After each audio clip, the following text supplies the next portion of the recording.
As for the word Suleiman, this is a Hebrew name. And it was used very little by the Arabs in the time of the Age of Ignorance. It was usually pronounced as Salim rather than Suleiman.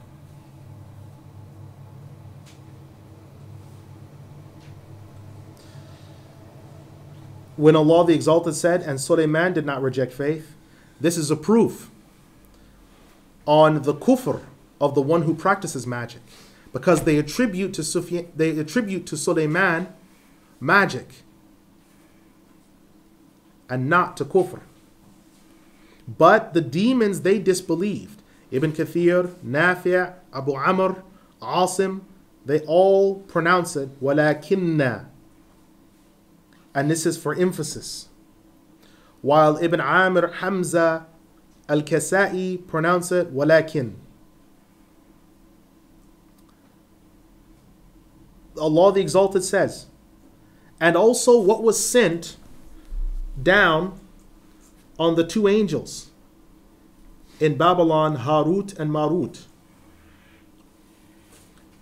Ibn Abbas, Al-Hasan, Sa'id, Ibn Jubayr, and Al-Zuhri pronounce it Malikain, while the vast majority pronounce it Malakain. Now, what was sent down is what is under discussion. When it states they follow what the demons recited and what was sent down on the two angels, is firstly, the demons had brought the magic. They were teaching the people the magic. And they were teaching them what was sent down to the two angels from before. If it is said, so then are we saying that the magic was sent down on the two angels? If it was, then why would magic therefore be impermissible if it was sent with the two angels? The answer to this is twofold, as mentioned by Ibn al-Surri. Firstly, is that they were to teach the people the difference between magic and righteousness, and to avoid magic. And there's a wisdom in this, because the one who asks, what is fornication, has to be shown and warned and told what fornication is. So he learns that it's haram, and that is the wisdom. Secondly, it is the case, and it is perfectly valid and true, that Allah tested people by the two angels. And whoever accepted to learn what they were teaching was an unbeliever, and whoever didn't accept to learn it was a believer. This is the same way that Talut tested his army by the water banks to see who would drink from it and who wouldn't. Now, that which was sent down on the two angels is two things. Firstly, it was magic, as related from Ibn Mas'ud, Al-Hasan, and Ibn Zayd. Secondly, it was the ability to divide between a man and his wife, and not magic, as related by Mujahid, Qatada, Ibn Abbas. As Zujaj said, this is also part of the magic, but a subset of it. Close quote. Now, what was sent down then when Imam Ibn Al-Jawzi rahimahullah is saying, if the demons have taken a hold of, because the ayah says, and they follow what was sent down, or they follow what was recited by the demons during the kingdom of Suleiman, and Suleiman did not disbelieve, but the demons disbelieved, teaching the people magic and what was sent down on the two angels in Babylon, Harut and Marut. Right. There needs to be a little bit of background first, before we come into the full narration that Imam Al-Jawzi rahimahullah is going to give. Most of what I'm going to say to you now is taken from a book written by Imam Muwaffaquddin ibn Qudama al-Maqdisi rahimahullah, called Kitab al-Tawwabin. Kitab al-Tawwabin. It's under the chapter on Babylon and Harut and Marut. So it's not from myself. This is from him.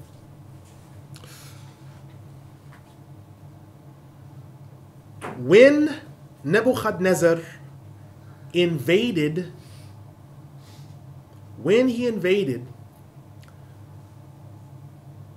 in 596 BC of the Kafir calendar, he destroyed Masjid al-Aqsa, that whole compound, killed hundreds of thousands of people within moments, and carried off the children of Israel into Babylon. This is what was called the Babylonian captivity. Those of you that may know Jewish colleagues or friends can speak to them and ask them, tell me about the Babylonian captivity. And they will go back to 596 BC, which was the end of the first temple period, when Nebuchadnezzar came down from Babylon, which at the time was how America is now, in which they have troops and bases and outposts all over the world. Babylon had troops and bases and outposts all over the world. People wanted to dress like the Babylonians. The women wore the short midriff dresses that went just below the genitals, and there was a breast exposed. They're halfway there out here. But it was there. Now, Nebuchadnezzar had this mighty army, comes down, devastates the whole area, destroys the original scroll that the children of Israel had partially dictated from the stone tablets of the Torah. That was destroyed. The temple razed to the ground, children of Israel taken into captivity. It is from here that the children of Israel in Babylon, which was the height and forerunner of the world in Kufr, and under that Kufr were the subheadings of astrology, numerology. If you look at the temples and you look at the calendar cycles and everything, they placed a great amount of emphasis on numerology and on numbers and how numbers influence your life, how your star sign, you're a Sagittarian, so you avoid conflict. But once pressed and your temper is overdrawn, then you can become extremely powerful. You're the most powerful of all the zodiac signs. Those that are Aquarians, you're Aquarius. Well, you're good lovers, but you're not good husbands because you can't commit. Those who are Geminis are two-faced. That's why you deal with them. And they collected this entire body of literature. The Pisces are passive-aggressive. They pretend to be strong, but in reality, they're weak. Taurus, the bull, is violent. They're usually abusive husbands. They beat their wives. So they look and say, oh, he must be Taurus because he's always beating his wife. They've created this whole spectrum. He was born under Taurus, under Aries, or he was born in the age of Aquarius. He was born in the age of Sagittarius. He was born in the age of Pisces. The children of Israel took that knowledge. They took that knowledge. Remember, this ayah is still in the plural and it's still talking about the Jews and what they were doing in the earth. They took that knowledge. You find that knowledge in the Zohar, which is the esoteric interpretation of the Kabbalah. Everyone here is aware how popular Kabbalah is, but few of us know the Jewish origins of Kabbalah. We find famous people that are engaging in Kabbalah. We'll show you how to make your life successful. And then the commentary to the Kabbalah is the Zohar, which is the interpretative disciplines honed in Babylon. And so a lot of what we take for granted with regards to magic, occult signs, and really bizarre religious rituals that are connected to magic were honed in Babylon 596 BC up until the day they were allowed to come back to the land of Israel. It's very, very important that you make this link, because Allah is making the link between them taking what the demons have recited and what was sent to Harut and Marut. And Allah mentioned, it's one of the few times that a Kafir civilization is mentioned in the speech of Allah, Babylon. He Allah subhanahu wa ta'ala clearly made it a point to mention Babylon in the book.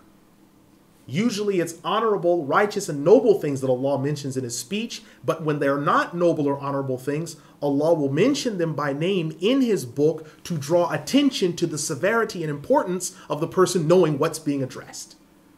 And Babylon has been addressed. If you do any historical lecture, if you have any time on your hands, go to the library and say to them, I'm looking for your ancient history section. I'm trying to do a study on Babylon.